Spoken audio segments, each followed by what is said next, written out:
السلام علیکم ورحمۃ اللہ وبرکاتہ۔ الحمد للہ وحدہ والصلاة والسلام علی من لا نبی بعدہ، اما بعد فقد قال اللہ تبارک وتعالی فی القرآن المجید والفرقان الحمید۔ اعوذ باللہ من الشیطان الرجیم، بسم اللہ الرحمن الرحیم۔ كل نفس ذائقة الموت، وقال تعالى في مقام آخر إذا جاء أجلهم لا يستأخرون ساعة ولا يستقدمون۔ آمنت بالله صدق الله مولانا العظيم وصدق رسوله النبي الكريم، ونحن على ذلك من الشاهدين والشاكرين، والحمد لله رب العالمين۔ سبحانك لا علم لنا إلا ما علمتنا إنك أنت العليم الحكيم۔ رب اشرح لي صدري ويسر لي أمري واحلل عقدة من لساني يفقهوا قولي۔ اللهم صل على سيدنا مولانا محمد وعلى آل سيدنا مولانا محمد وبارك وسلم۔ بزرگان محترم، عزیز ساتھیوں، دنیا کا انسانی نظام اللہ تبارک و تعالی نے حضرت آدم علیہ نبی علیہ السلام سے چلایا ہے۔ یہ دنیا فانی ہے اور دنیا کی ہر ایک چیز فانی ہے۔ فانی یعنی جس کو ہمیشہ کے لیے بقا نہیں ہے، ایک نہ ایک دن یہ ختم ہو جائے گی، جس کے بارے میں قرآن میں اللہ تبارک تعالیٰ نے فرمایا کل من علیہا فان، کہ ہر چیز فنا ہونے والی ہے۔ آدم علیہ السلام اس دنیا میں تشریف لائے،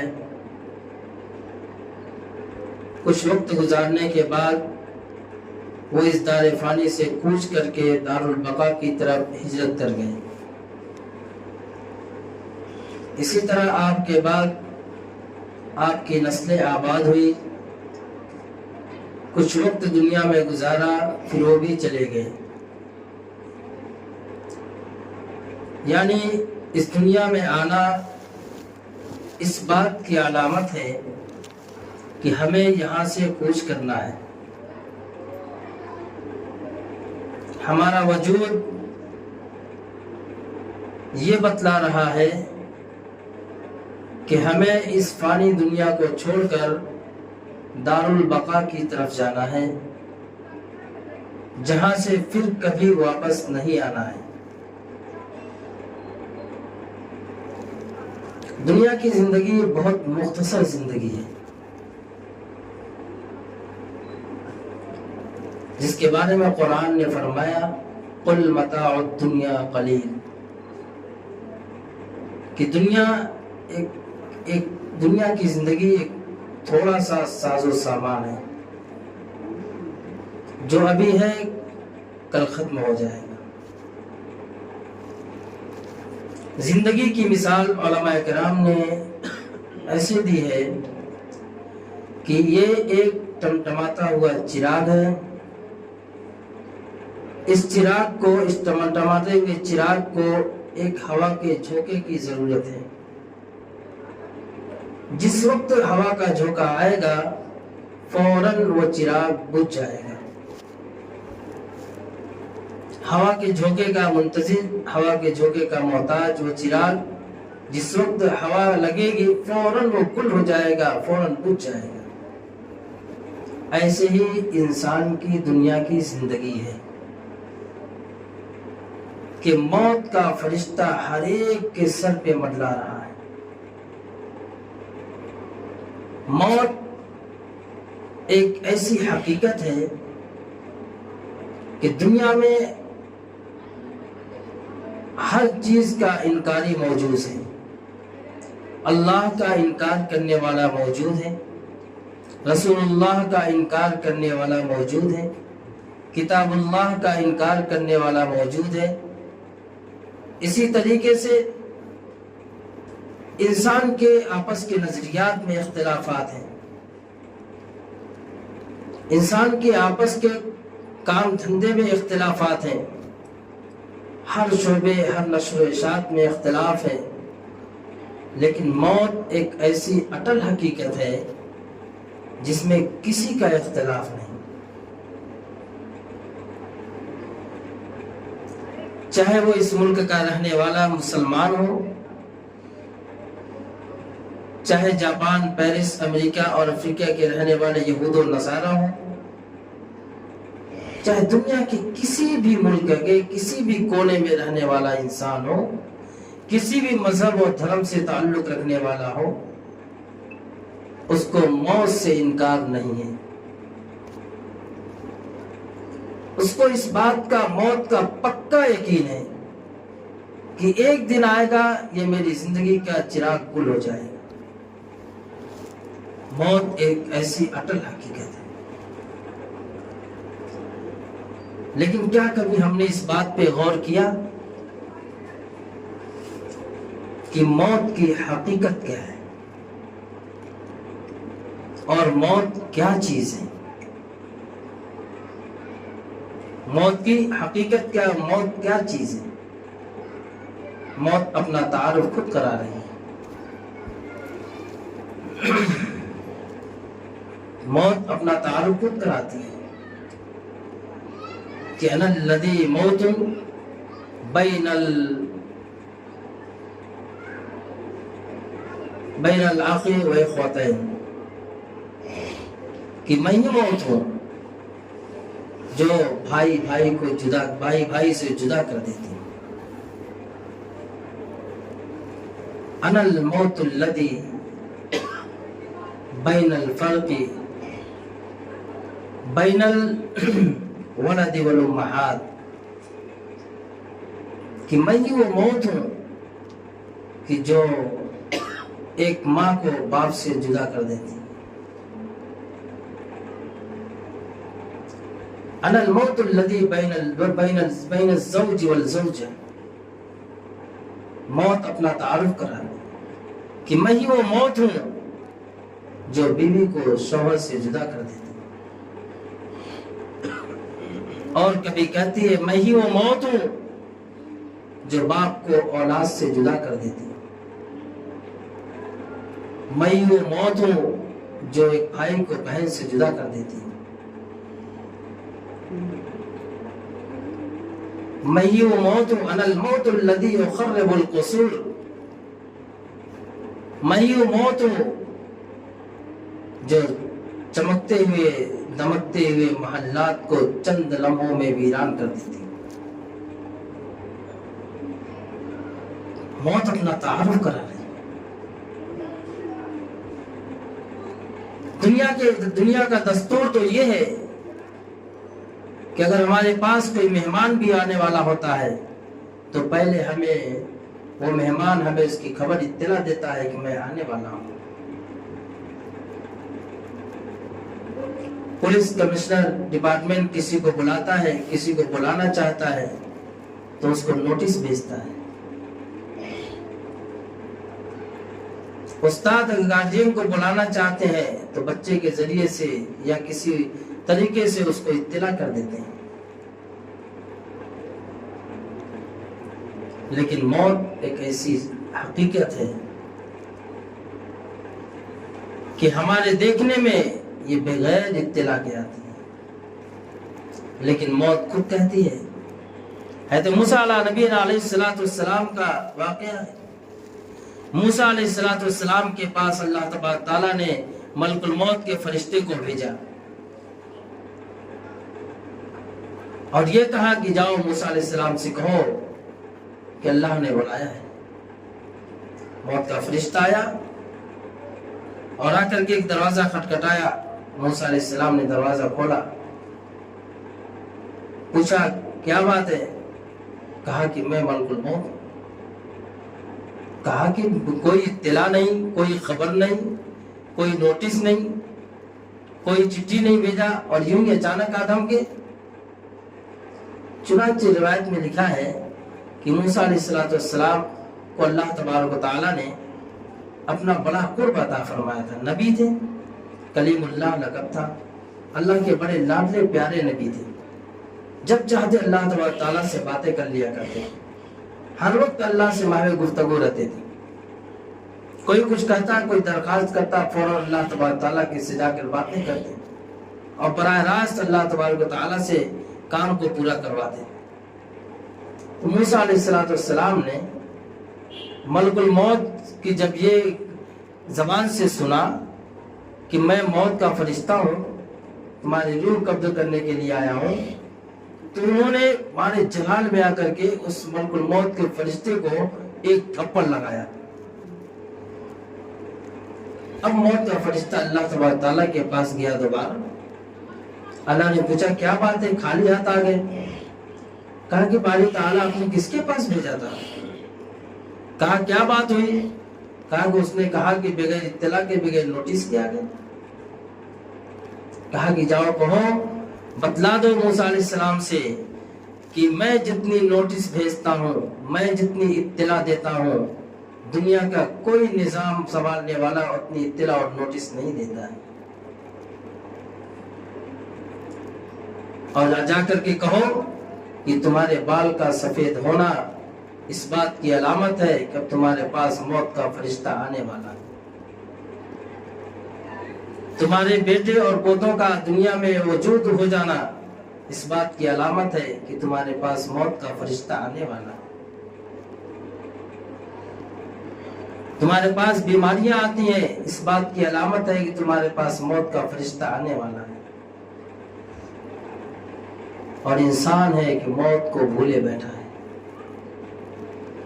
ایک ایسی اٹل حقیقت جس کے فیصلے میں ذرہ برابر کسی قسم کی کوئی شک شبہ کی گنجائش ہے ہی نہیں، اور اسی موت سے، اسی فیصلے سے انسان غفلت میں پڑا ہوا ہے۔ اسی وہ قرآن نے کہا کل نفس ذائقۃ الموت، کہ ہر جاندار کو موت کا مزہ چکھنا ہے۔ موت ہر ایک کے پاس آ کر کے رہے گی۔ موت تو نبیوں کے پاس بھی آئی، موت تو کتب ابدال صحابہ کے پاس بھی آئی، موت تو بڑے بڑے اولیاء کرام، علماء، صلحاء، محدثین کے پاس بھی آئی۔ موت نے کسی کو نہیں چھوڑا،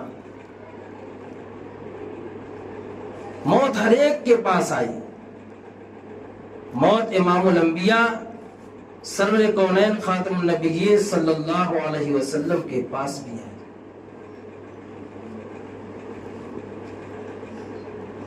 اور ہم سے پہلے ہمارے آباء و اجداد کے پاس بھی آئے، دنیا سے چلے گئے۔ لیکن موت آتی ہے دو طریقے سے۔ موت کے دو الگ الگ روپ ہیں۔ موت ایک مومن بندوں کے پاس آتی ہے، اور موت ایک کافر، مشرک، اللہ کے باغی اور اللہ کے دشمنوں کے پاس بھی آتی ہے۔ نہ دوست اس سے بچا اور نہ دشمن اس سے بچا۔ جن کو اللہ نے اپنا دوست قرار دیا ہے، اللہ ولی الذین آمنوا یخرجہم من الظلمات الی النور، ایمان والوں کا اللہ دوست ہے، ایمان والوں کا اللہ دوست ہے۔ اللہ کہتا ہے کہ میں تو ایمان والوں کا دوست ہوں، اور کہیں کہتا ہے کہ ایمان والے میرے دوست ہیں، لیکن ان دوستوں کے پاس بھی موت کا فرشتہ آتا ہے۔ انبیاء علیہ السلام کے پاس موت کا فرشتہ آتا ہے، جب ان کے دروازے پہ دستک دیتا ہے تو فرشتوں کی ایک جماعت ہوا کرتی ہے، فرشتوں کی ایک ٹولیاں ہوتی ہے جو ہنستے ہوئے، مسکراتے ہوئے چہرے کے ساتھ آتے ہیں اور جنت سے جنتی تحفہ لے کر کے آتے ہیں، اور یہ نبی بھی موت کا استقبال خوشی اور مسرت کے ساتھ کرتا ہے۔ اس لیے کہ دنیا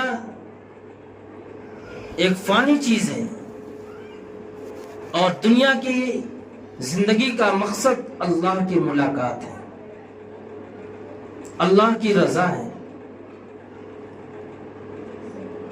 تو وہ موت کا استقبال خوشی اور مسرت سے کرتے ہیں۔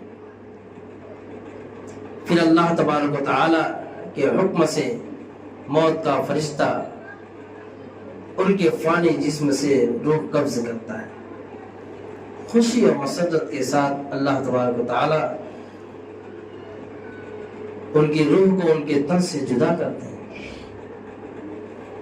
موت کا فرشتہ جب ان کے پاس آتا ہے تو پیغام لے کر کے آتا ہے، قل ان الموت الذي تفرون منه فانه ملاقيكم ثم تردون الى عالم الغيب والشهاده فينبئكم بما كنتم تعملون۔ اگر دنیا میں جو لوگ موت سے بھاگتے ہیں، ہر کوئی موت سے بھاگتا ہے، لیکن قرآن کا یہ اٹل فیصلہ ہے، قل ان الموت الذي تفرون منه، کہ جس موت سے تم بھاگتے ہو وہ موت تم کو پکڑ کر کے رہے گی، وہ موت تم کو پکڑ کر کے رہے گی، اور تم کو پھر اسی کے پاس جانا ہے جس کے پاس سے تم یہاں دنیا میں آئے ہو، یعنی اللہ کے پاس، جس کے پاس ہر حاضر و غائب کی خبر ہے، جو ہر حاضر و ناظر چیزوں کو مشاہدے کے ساتھ دیکھنے والا ہے، جس کو دنیا میں بسنے والے ہر انسان کے حرکات و سکنات سے باخبر ہے، جو ہر چیز کو جانتا ہے، ہر چیز کو جانتا ہے، اور تمہاری ہر چیز ہر عمل سے باخبر ہے، جو کچھ تم کرتے ہو۔ قالوا ربنا الذي ثم استقاموا تتنزل عليهم الملائكة۔ مومن بندے کے پاس جب فرشتہ آتا ہے تو وہ کہتے ہیں کہ اللہ ہمارا رب ہے۔ جن لوگوں نے اللہ تبارک و تعالیٰ کی وحدانیت کا اقرار کیا، جو لوگ اللہ کے مومن بندے ہیں، جنہوں نے کلمہ لا الہ الا اللہ محمد رسول اللہ کا اقرار کیا اور اس پہ قائم رہے، مضبوطی کے ساتھ اس پہ عمل کرتے رہے، اللہ اس کے رسول کے بتائے ہوئے طریقے کی پیروی کرتے رہے، اطیعوا اللہ و اطیعوا الرسول کو اپنی زندگی کا مقصد بنایا ہے، یعنی اللہ کی نافرمانی نہیں کی، اللہ کو راضی کرنے والے اعمال کرتے رہے، رسول اللہ صلی اللہ علیہ وسلم کی سنتوں کو اپنے سینے سے لگایا، کہ ان کا اٹھنا، ان کا بیٹھنا، ان کا سونا، ان کا جاگنا، جنہوں نے اس کو اپنی زندگی کا حصہ بنا لیا، اللہ تبارک تعالیٰ فرماتے ہیں قالوا ربنا الذي ثم استقاموا تتنزل عليهم الملائكة۔ اللہ تبارک و تعالیٰ فرشتوں کی ایک جماعت کے ساتھ موت کا فرشتہ اس کے پاس بھیجتے ہیں، اور کیا پیغام لے کر کے آتا ہے؟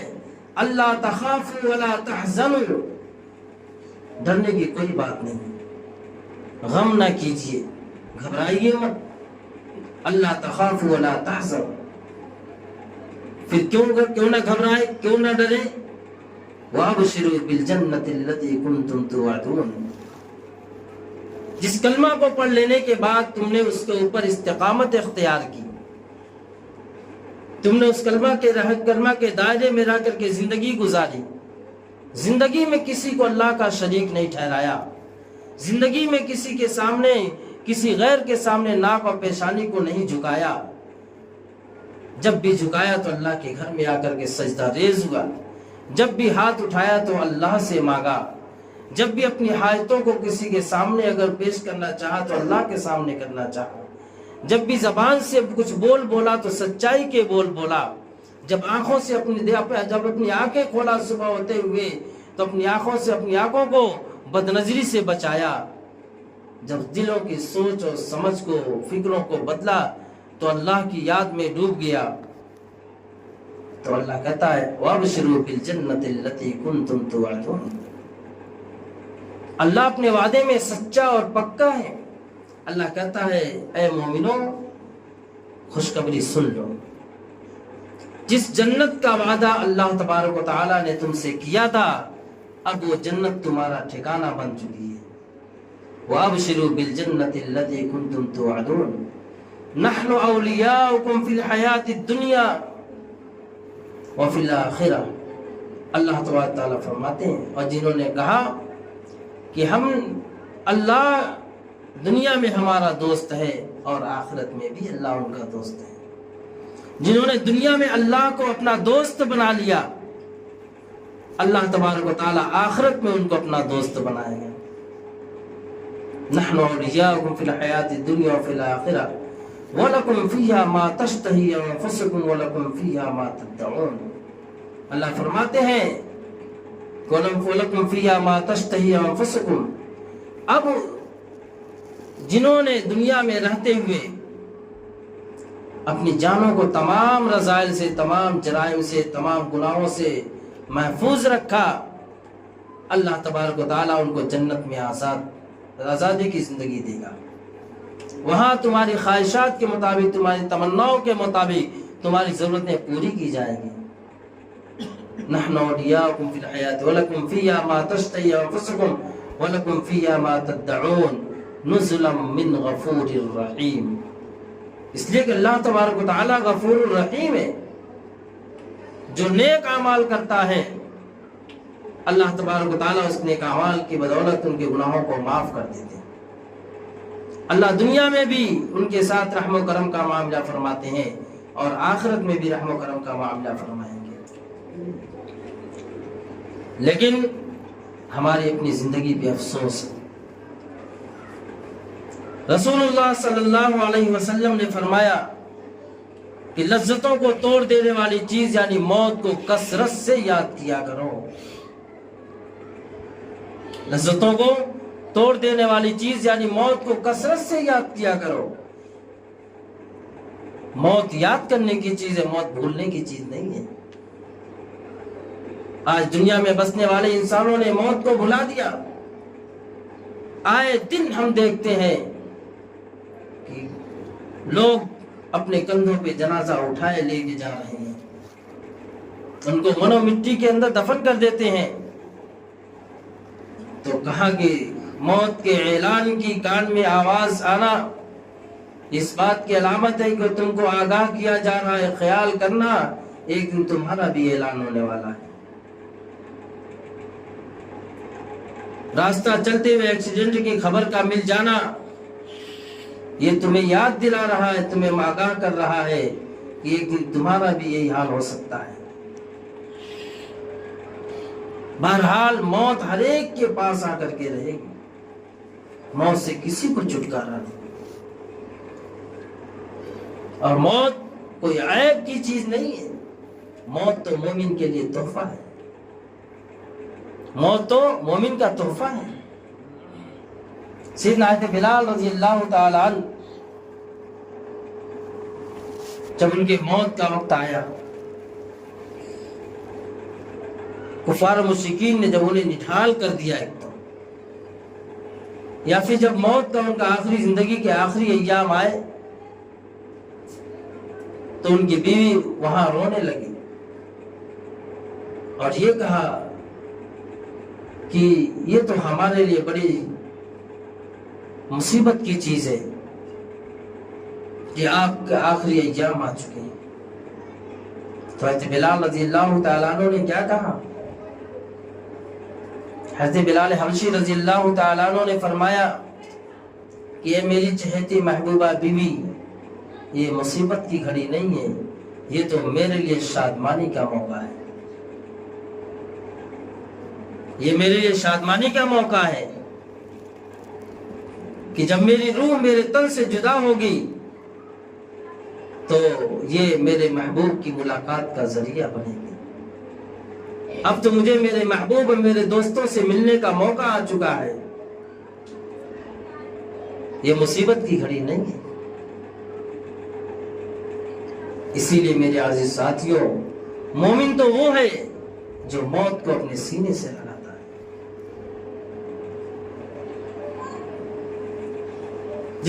جس کے دل کے اندر آخرت کی فکر ہوگی، جس کے دل کے اندر اللہ تبارک و تعالیٰ کی ملاقات کا شوق ہوگا، جس کے دل کے اندر جنت کا شوق ہوگا، جنت کی طلب کا شوق ہوگا، وہ موت کو اپنے سینے سے لگائے گا، ایسے ہی جیسے ایک دوست سے ملنے کے بعد سینے سے لگاتا ہے اور اس کی پیشانی کو بوسہ دیتا ہے۔